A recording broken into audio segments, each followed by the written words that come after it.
শয়তান বলে, আল্লাহ জান্নাত তুমি এতগুলা বানালা কেন, জাহান্নাম আরো বাড়িয়ে বানাও। আল্লাহ বললেন, কেন কেন? শয়তান বলে, আল্লাহ জান্নাতে তুমি ঢুকাতে পারবা না, আমি ওয়াসওয়াসা দিব, ধোঁকা দিব, সবগুলারে জাহান্নামের উপযোগী করব। আল্লাহ বললেন, ও শয়তান, তুই ওয়াসওয়াসা দিবি, বান্দা গুনাহ করবে, আমি মাফ করে দিয়ে জান্নাত দিয়ে দেব। শয়তান বলে, আল্লাহ হিসাব এত সহজ না, আমি ডান দিক থেকে ধোঁকা দেব, বাম দিক থেকে দেব, সামনে থেকে, পেছন থেকে, নিচ থেকে, একেবারে রক্তের শিরা উপশিরার ভেতরে ঢুকে ঢুকে, মাজরাদ্দাম, রক্তের শিরা উপশিরার ভেতরে, রগের ভেতরে ঢুকে ঢুকে ধোঁকা দেব, একটারেও জান্নাতে ঢুকাতে পারবেন না, আমি চ্যালেঞ্জ দিলাম। আল্লাহ বললেন, শয়তান তুই আমারে চ্যালেঞ্জ দেস? আমি তো মহারাজা, আমার সাথে চ্যালেঞ্জ চলে না। তুই আমাকে চ্যালেঞ্জ দিলি, আমিও তোর চ্যালেঞ্জ দিলাম, যে I take you challenge, I take you challenge. তুই আজীবন ধোঁকা দিবি, তুই আজীবন ওয়াসওয়াসা দিবি। আমার বান্দারা নামাজ ছাড়বে, জুলুম করবে, অন্যায় করবে, অপরাধ করবে, সিরাতুন নবীর মাহফিলে একদিন এসে, তাফসিরের মাহফিলে একদিন এসে অনুশোচনা করে চোখের পানি ছেড়ে ক্ষমা চাইবে। ক্ষমা চাওয়ার সাথে সাথে আমি আমার বান্দার জীবনের সব গুনাহ মাফ করে দেব। এজন্য মাহফিলগুলো হচ্ছে ইটস অ্যান অপরচুনিটি, আমাদের জন্য অনেক বড় ধরনের সুযোগ। এজন্য সুযোগগুলোকে আমরা হাতছাড়া করতে চাই না। চিল্লায় বলেন ঠিক কিনা? আমরা সবাই ভুলকারী, ভুল নাই এমন কোনো মানুষ নাই। বিশ্বনবী বললেন, কুল্লুকুম খাত্তাউন ওয়া খায়রুল খাত্তাইনা তাওয়াবুন। তোমরা সবাই পাপী, তোমরা সবাই ভুল করো, আর এই ভুলকারী আর পাপীদের মধ্যে শ্রেষ্ঠ পাপী ওই পাপী যেই পাপী পাপ করার পরে তওবা করে। কার কাছে? পাপ নাই, ভুল নাই এমন কোনো মানুষ নাই, ঠিক কিনা? কিন্তু পাপীদের মধ্যে, ভুলকারীদের মধ্যে আল্লাহর কাছে সবচাইতে শ্রেষ্ঠ পাপী, সবচাইতে প্রিয় ভুলকারী ওই ভুলকারী ভুল করার পরেই তওবা করে। কার কাছে? ইয়া আইয়ুহাল্লাযীনা আমানু তুবু ইলাল্লাহি তাওবাতান নাসুহা। ও গোলাম, তওবার মতো তওবা করো, ও বিশ্বাসীরা তওবা করো। তওবার মতো তওবা করলে সব গুনাহ মাফ করে দেয় কে? আল্লাহ বলে, আমার কাজ তোদের তওবা কবুল করা। গাফিরিয যামবি ওয়া কাবিলিত তাওব। তোদের কাজ হলো গুনাহ করা, শয়তানের কাজ হলো ওয়াসওয়াসা দেয়া, তোদের কাজ হলো ওয়াসওয়াসার মধ্যে পড়ে গুনাহ করা। আমি আল্লাহর কাজ হলো খালি ক্ষমা করা। সুবহানাল্লাহ পড়েন। বিশ্বনবী বলেছেন, আলী লা তুতবি'ন নাযরাতান নাযরা। এক নজর যদি ভুল করে কোন নারীর, বেগানা নারীর চেহারার দিকে পড়ে যায়, খবরদার দ্বিতীয় নজর দিও না। ফাইন্না লাকাল উলা ওয়া লাইসাত লাকাল আখিরা। প্রথম নজর তোমার জন্য ক্ষমা, কিন্তু দ্বিতীয়টা কিন্তু ক্ষমা নয়, দ্বিতীয়টা তোমার জন্য গুনাহ। একটা গ্ল্যান্সে হুট করে একটা নারীর দিকে, বাজার দিয়ে, রাস্তা দিয়ে আপনি হাঁটছেন, চেহারা পড়েই যেতে পারে, নজর পড়েই যেতে পারে, এটা মাফ করে দিবে কে? কিন্তু মজা নেয়ার জন্য যদি আবার তাকান, গুনাহ আছে না নাই? এখন নতুন একটা টার্মিনোলজি বের হয়েছে ইয়াংদের মধ্যে, সেটা হচ্ছে ক্রাশ খাওয়া। আছে না নাই? এই হাদিসের আধুনিক ব্যাখ্যা যদি আমি করি, তাহলে আধুনিক ব্যাখ্যাটা হবে এমন, প্রথম ক্রাশ খাওয়ারে মাফ করে দিবে কে, কিন্তু দ্বিতীয়বার ক্রাশ খাইলে মায়ের আছে না নাই? কথা বলেন। এই পর্নোগ্রাফি, এই ন্যাকেড ভিডিও, এই ইন্ডিয়ান নায়িকাদের কোমর দুলানো dance, Kolkata movie, Hindi movie, Chinese মুভিগুলো আমাদের মোবাইলের মধ্যে লোড করা আছে। এগুলোকে আনলোড করে ফেলতে হবে, এগুলোকে ডিলিট করে ফেলতে হবে। আল্লাহ সন্তুষ্টির জন্য এই মোবাইলগুলোকে শুধু ইউজ করতে হবে একজনের খুশির নিমিত্তে। তিনি কে? সূরাতুল ইখলাস। এটা মাক্কি সূরা। কি সূরা? কথা বলেন। ক্লাসে কথা বলা লাগে না? উত্তর দেয়া লাগে না? চিৎকার দিয়ে বলেন, এই সূরাটা কি সূরা? এটা মাক্কি সূরা। সূরাতুল ইখলাসে শুধু সূরাতুল ইখলাসের নাম নয়, এই নামটা ছাড়াও এই সূরার আরো অনেক চমৎকার চমৎকার নাম আছে। সূরাতুল ইখলাস ছাড়াও এই সূরাটার আরেকটা নাম হচ্ছে সূরাতুত তাওহীদ। কি নাম? তাওহীদেরি মুর্শিদ আমার মুহাম্মাদের নাম বলো, মুহাম্মাদের নাম। আল্লাহর নাম জপলে বুঝতে পারি আল্লাহরই কালাম বলো, মুহাম্মাদের নাম। ঠিক কি না? এই সূরার আরেক নাম হলো সূরাতুত তাওহীদ। তাওহীদ মানে একত্ববাদ, ওয়াননেস অফ গড, ঈশ্বর যে একজন, স্রষ্টা যে একজন, আমাদের রব আল্লাহ যে একজন, এই কথার প্রমাণ এই সূরার ভেতরে দিয়ে দিয়েছে কে? ওয়াননেস অফ গড, এটার বলে তাওহীদ। এটার কি বলে? আরে তাওহীদের বিপরীত হচ্ছে শিরক। সহজ না বুঝাটা? আমরা একজন রে মানি, কয়জন রে? ঝামেলা কম হয়ে গেল না? 3-4 জন হলে ঝামেলা বেশি, একজন ঝামেলা কম। শুধু তারই ডাকবো, তার কাছেই চাইবো, তার গুণগান গাইবো, এটার নামই তাওহীদ। আর এই তাওহীদের বিপরীত হলো শিরক। শিরক হলো সবচেয়ে বড় পাপ। শিরক কি? সবচেয়ে বড় পাপ। আমি বলি সব পাপের বাপ। ক্যান্সারের অ্যান্সার আছে, কিন্তু শিরকের কোনো অ্যান্সার নাই। শিরক করে মারা গেলে লায়াহবাতান্না আমালুক, তোমার সব আমল, তোমার রুকু, সিজদা, নামাজ, রোজা অফ বরবাদ করে দিবে কে? এজন্য আমরা তাওহীদের পক্ষে, আমাদের নাম হলো মুওয়াহহিদুন। তাওহীদের বিপক্ষে যারা, তারা হলো মুশরিকুন। শিরকের সাথে আমাদের কোনো সম্পর্ক নাই। এজন্য যারা গণক, তাদের কাছে যাওয়া যাবে না। যারা টিয়া পাখির ব্যবসা করে, ওদের কাছে যাওয়া যাবে না। লিটন দেওয়ানের কাছে যাওয়া যাবে না। হাতের রেখা দেখে যারা ভাগ্য বলতে চায়, এদের কাছে যাওয়া যাবে, কারণ এগুলো ভুয়া। এগুলো কি? হাতের রেখায় কোনো ভাগ্য থাকে না, কারণ ভাগ্য তারও থাকে যার হাত থাকে না। ঠিক কিনা? হাত নাই, পা নাই, এরকম বাচ্চা বিকলাঙ্গ জন্ম নেয় না? চকরিয়াতে নেয় না? নেয়? বিকলাঙ্গ নাই তো? যেই ছেলেটা বিকলাঙ্গ হয়ে জন্মালো, উইদাউট এনি হ্যান্ড, হাত ছাড়া, তাহলে ওর ভাগ্য গেল কই? কথা কর, ওরও ভাগ্য আছে না নেই? এজন্য যারা হাতের রেখা থেকে কথা বলে, তাদের কাছে যাওয়া যাবে না। মাজারে যে সিজদা করা যাবে, মাজারে পড়ে থাকা ব্যক্তিটার কাছে কিছু চাওয়া যাবে। আল মাইয়িতু ফিল কবর কাল গরিকু ফিল বাহর, সাঁতার না জানা ব্যক্তি সাগরে পড়ে গেলে যেমন অসহায়, কবরে পড়ে থাকা ব্যক্তি তার চাইতেও বড় অসহায়। সে তোমারে কিচ্ছু দিতে পারে না, তুমি দোয়া করে তারে কিছু দিয়ে আসতে পারবা। ঠিক কিনা? দুআফাত তালিব ওয়াল মাতলুব, যে চায় ও দুর্বল, যে শুয়ে আছে যার কাছে চায় ওইটাও দুর্বল। ঠিক কিনা? এজন্য চাইতে হবে একজনের কাছে। তিনি কে? ওই এক আল্লাহর কাছে চাওয়ার নাম তাওহীদ। এই সূরার নাম শুধু সূরাতুল ইখলাস নয়, এই সূরার আরেক নাম হলো সূরাতুত তাওহীদ, তাওহীদের সূরা। কারণ এই সূরার ভেতরে আল্লাহর একত্ববাদের ঘোষণা আছে। কথা বুঝতে পারছেন? কষ্ট হচ্ছে মনে হয়? কষ্ট হচ্ছে না তো? তাহলে সূরাতুল ইখলাসের আমরা আরেকটা নাম শিখলাম আজকের ক্লাসে। কি নাম? মাশাআল্লাহ, what a response, what a amazing response, কত সুন্দর জবাব। সূরাতুত তাওহীদ। এই সূরার আরেকটা নাম আছে সূরাতুল মা'রিফা। কি নাম? মা'রিফা, সূরাতুল মা'রিফা। মা'রিফা মানে জানা বা চিনা। এই সূরা পড়লে কারে জানা যায়? কারে চিনা যায়? মা'রিফা, সূরাতুল মা'রিফা। এই সূরা জানলে আল্লাহরে চিনা যায়। এই সূরা যে জানবে সে নামাজি হবে, সে আল্লাহওয়ালা হবে। কিন্তু এই মা'রিফারে আমরা মারেফত বানাইছি। মারে মারে আসলে মারেফত না, মাইরে, মাইরের পথ। মাইরের উপরে ঔষধ নাই, মাইরে ভিটামিন আছে। ঠিক কিনা? ওগুলোর সাইজ করতে, সাইজ না করলে এই ভণ্ডামি ওরা ছাড়বে না। নামাজ নাই, রোজা নাই, জিকির নাই, স্ত্রী নাই, সন্তান নাই, কিচ্ছু নাই, মাথার মধ্যে চুলের জটলা পাকায়, আর বলে এটা মারেফত। আসলে মারেফতের মূল কথা আছে সূরাতুল ইখলাসে। ঠিক কিনা? আমরা আসল মারেফতের লোক। ঠিক কিনা? আমরা সূরাতুল মা'রিফার তাফসীর আজকে শুনবো। এজন্য মারেফার দাবিদার যদি কেউ হয়ে থাকে, এই সিরাতুন নবীর সৈনিকেরা হচ্ছে মারেফতের দাবিদার। চিল্লায় বলো ঠিক কিনা?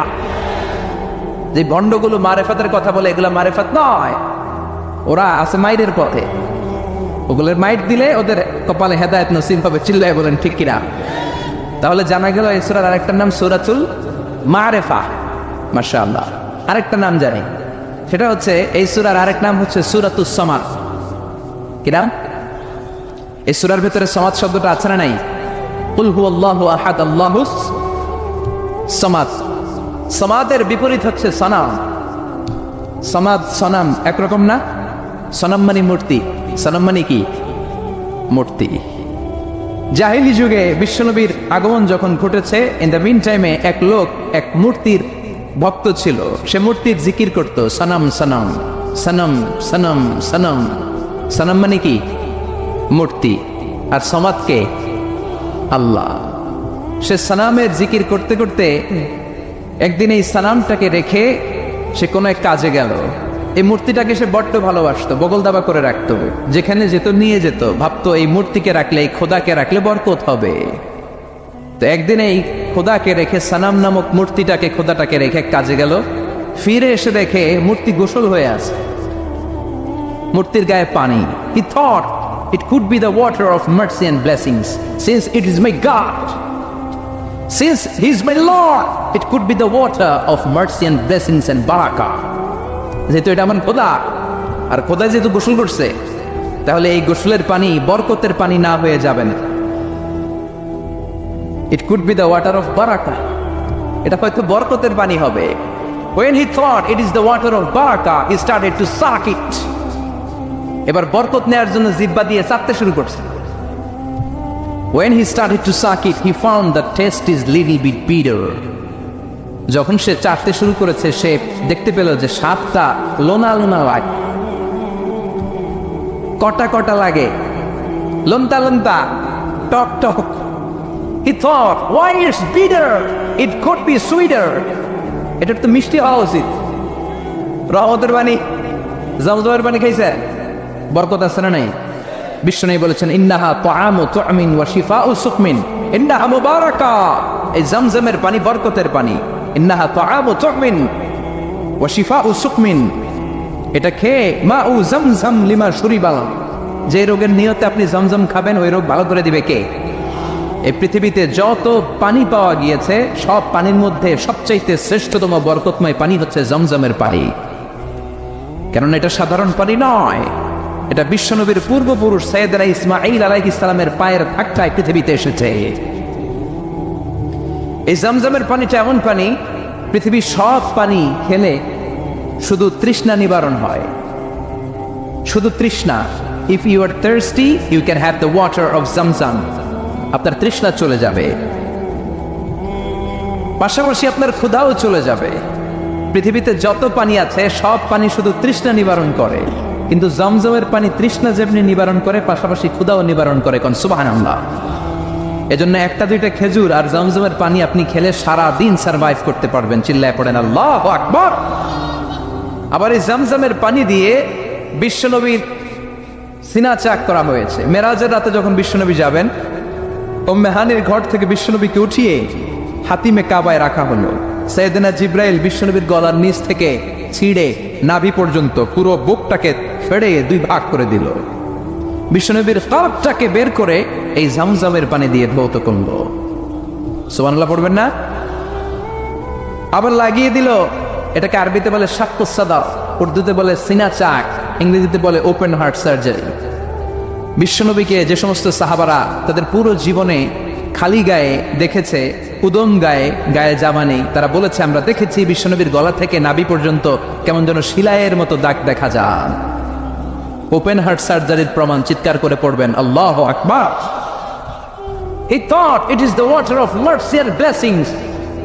সে ভাবলো এই মূর্তির গায়ে যেহেতু পানি, আমার খোদার গায়ে পানি, এটা তো রহমতের পানি হবে, কিন্তু টক লাগে কেন, লোনা লাগে কেন? ঘটনা কি? সে ডানে বায়ে তাকাতে লাগলো। ঘটনা কি? কোত্থেকে আসলো এই রহমত? রহমত কোত্থেকে আসলো? ডানে বায়ে তাকায় দেখে হাদিসে এসেছে as-sa'alib, sa'alib, সা'লাবান, দুইটা খেকশিয়াল। ওয়াজে আমরা বলে থাকি কুকুর, ওয়াজে বলে থাকি কি বোঝানোর জন্য? কুকুর। আসলে দুইটা খেকশিয়াল। দেখলেন যে একটা খেকশিয়ালের ওই জায়গা দিয়ে এখনো পড়তেছে রহমত। খেয়াল করে দেখে যে খেকশিয়াল দুইটা, একটার রহমত এখনো পড়তেছে। এবার তো তার কাছে ক্লিয়ার, সত্য মিথ্যা তার কাছে পরিষ্কার। ফাযাহারাল হক, সত্য তার কাছে পরিষ্কার, তার বুঝতে আর বাকি রইল না এটা মোটেই রহমতের পানি না, এটা গজবের পানি। ঠিক কিনা? রেগে গেল, হায় হায়, এতদিন এটারে ভাবছি খোদা, এখন দেখি হুদা। এতদিন ভেবেছি এটাই আমার রব, এটাই আমারে বাঁচাবে, মৃত্যুর সময় এটাই আমাকে আরাম দিবে, মৃত্যুর পরবর্তী জীবনে এটা আমাকে স্বর্গে পাঠাবে, আমার সারা জীবনের সব জিম্মাদারি এইটাই নিবে। এত আদর করলাম, এত দোয়া করলাম, এত ভালোবাসলাম এইটারে, এত কিছু চাইলাম এইটার কাছে, আজকে একটা খেকশিয়ালের পেশাবের পানি থেকে সে নিজেরে বাঁচাতে পারে নাই, কেমন করে আমারে জাহান্নাম থেকে সে বাঁচাবে? আকল খুলে গেল। আকল খুলে যাওয়ার সাথে সাথে দিয়েছে আসার। ভাঙা মূর্তিটা নিয়ে বিশ্বনবীর দরবারে এসে বলে, ও আব্দুল্লাহর বেটা মোহাম্মদ, এতদিন আমি বুঝি নাই তুমি এতদিন ধরে যেটার দাওয়াত দিয়েছো ওই দাওয়াতই আসল দাওয়াত। ঝিনুকের ভেতর লুকিয়ে থাকে যেমন মতি, ঝিনুকের ভেতর লুকিয়ে থাকে যেমন মতি, কলমা শাহাদাতে আছে আল্লাহর জ্যোতি, কলমা শাহাদাতে আছে আল্লাহর জ্যোতি। পড়েন, ঝিনুকের ভেতর লুকিয়ে থাকে যেমন মতি, ঝিনুকের ভেতর লুকিয়ে থাকে যেমন মতি, কলমা শাহাদাতে আছে আল্লাহর জ্যোতি, কলমা শাহাদাতে আছে আল্লাহর জ্যোতি। আল্লাহু আকবার। আল্লাহর সেই নূরের জ্যোতি তার হৃদয়টাকে উজাড়া করে দিল। এসে বলে, আব্দুল্লাহর বেটা মুহাম্মদ, এতদিন বুঝি নাই, আজ আমার চোখের পর্দা সরে গিয়েছে। অকার বাতিল আমি ঠায় দিব্যি দাঁড়িয়ে বুঝতে পারছি এই ভাঙা মূর্তির টুকরা আমার কপাল কেমন করে পরিবর্তন করবে। ও তো নিজের এই পেশাব থেকে বাঁচাতে পারে না, আর আমি মূর্তির পূজা করতে চাই না, আমারে পড়িয়ে দাও লা ইলাহা ইল্লাল্লাহু মুহাম্মাদুর রাসূলুল্লাহ সাল্লাল্লাহু আলাইহি ওয়াসাল্লাম। সূরাতুস সামাদ, এটা সামাদের সূরা, যে সামাদ মানুষকে আলোকিত করে, যে সামাদ মানুষকে হেদায়েত দেয়, যে সামাদ মানুষকে পথ দেখায়। চিৎকার করে বলেন ঠিক কিনা? তাহলে তিনটা নাম আমরা জানলাম। এক হচ্ছে সূরাতুত তাওহীদ, দুই হচ্ছে সূরাতুল মারিফা, তিন হচ্ছে সূরাতুস সামাদ। আবার বলেন, এক হচ্ছে সূরাতুত, দুই হচ্ছে সূরাতুল, তিন হচ্ছে সূরাতুস। 100 পাবে।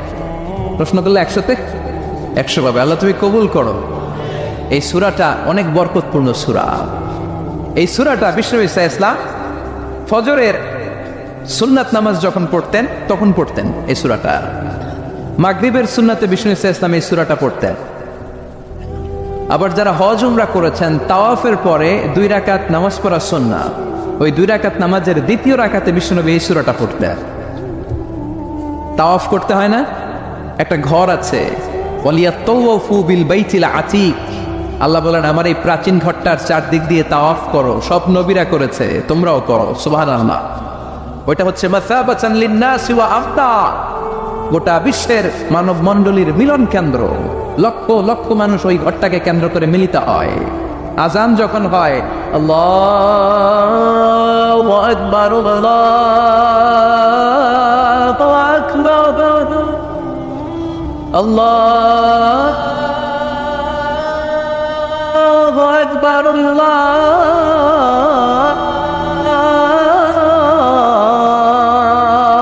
আকবার।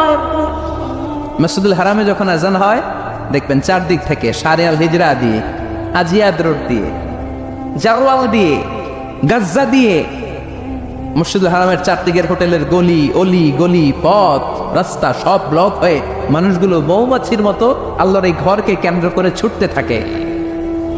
প্রতিদিন ওই ঘরে 120টা রহমত নাজিল হয়। কয়টা? আরো জোরে সবাই বলেন, কয়টা? 60 লিত-তাইফিন, 60টা রহমত যারা তাওয়াফ করে তাদের জন্য। 40 লিল মুসাল্লিন, 40টা রহমত যারা কাবা ঘরে নামাজ পড়ে তাদের জন্য। 40 আর 60 100, আর বাকি রইল কয়টা? বলে 20 লিন-নাযিরিনা ইলাল কাবা, বাকি 20টা যারা নামাজও পড়ে না, তাওয়াফও করে না, শুধু কাবার দিকে তাকিয়ে থাকে তাদের জন্য। তার মানে কাবার দিকে নজর করলে সওয়াব আছে না নাই? 3 জিনিসের দিকে নজর করা মাত্রই সওয়াব। আন-নাযার ইলা সালাসাতি আশিয়া ইবাদা, আন-নাযার ইলাল মুসহাফ, কোরআন পড়তে পারেন না, বয়স হয়ে গেছে, এখন বুঝতে পারছেন, কি করবেন? পড়তে পারেন না, খুলে শুধু চোখের পানি ছাড়েন আর পৃষ্ঠাগুলো উল্টান, সওয়াব আছে না নাই?